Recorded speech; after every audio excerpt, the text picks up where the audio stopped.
আমি 1400 বছর আগের সেই ওমরের সোনালী যুগ একটু হলেও ফিরত আনার চেষ্টা করব।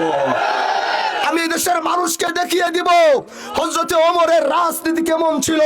হযরতে ওমর দিনের বেলা শাসক ছিল, রাতের বেলা জনগণের খাদেম ছিল। মুখ ঢেকে ওমর রাতের বেলা মানুষের জন্য খাবার নিয়েছে, মানুষের সমস্যা সমাধান করেছে। 1400 বছরের আগের সেই সোনালী যুগ আমরা কি পেতে চাই না?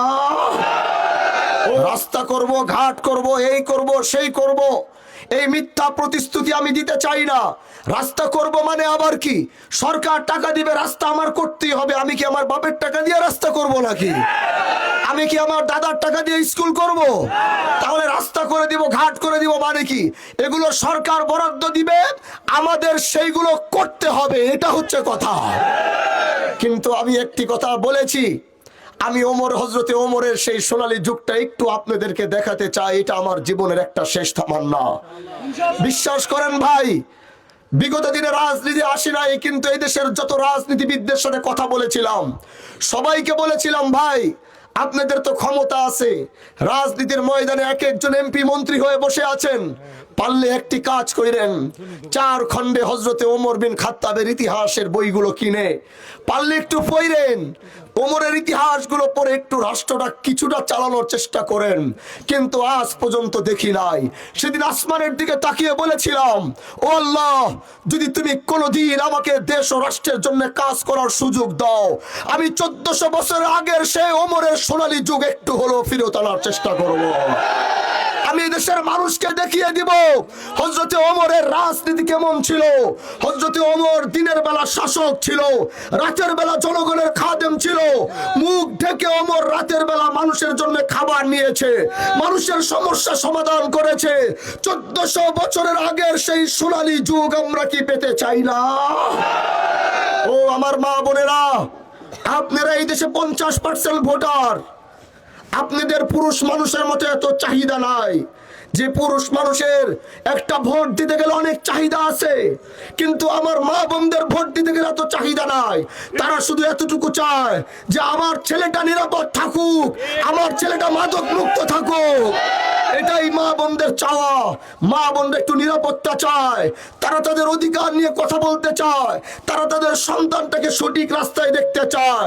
আমি আমার সেই মা, আমার সেই বোন, আমার সেই খালা, আমার সেই চাচিদেরকে বলছি, আমি হানজালা আগামীতে নির্বাচিত হব কি হব না জানি না, কিন্তু আপনাদের সন্তানের নিরাপত্তা দিব, এটা ইনশাআল্লাহ নিয়ত করেছি।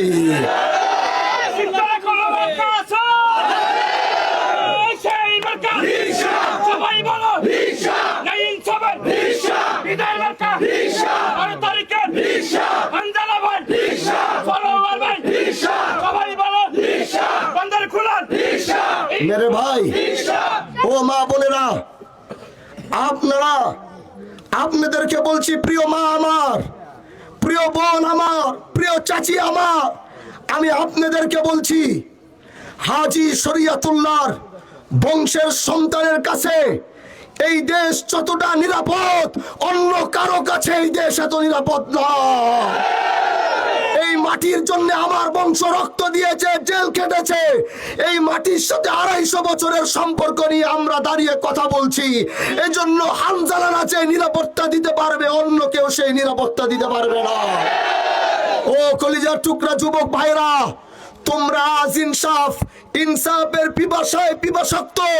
আমি তোমাদেরকে সেই ইনসাফের পানি পান করাতে চাই। ও যুবক ভাইরা আমার, আমি তোমাদের ভাই। আমি সবচেয়ে অল্প সময় পেয়েছি নির্বাচনের এই মাঠে। আজ থেকে এক একটা যুবক আগামীর হানজালা হয়ে যাবে। এক একটা যুবক হানজালা হয়ে দরজায় দরজায় ঘুরবে। এক একটা যুবক হানজালা হয়ে মা বোনদের কাছে ভোট চাবে। ইনশাআল্লাহ আমাদের এই বিজয় শুধু হানজালার বিজয় হবে না। আমার এই বিজয় 10 দলীয় জোটের শুধু বিজয় হবে না। আমাদের এই বিজয় ইনসাফের বিজয় হবে।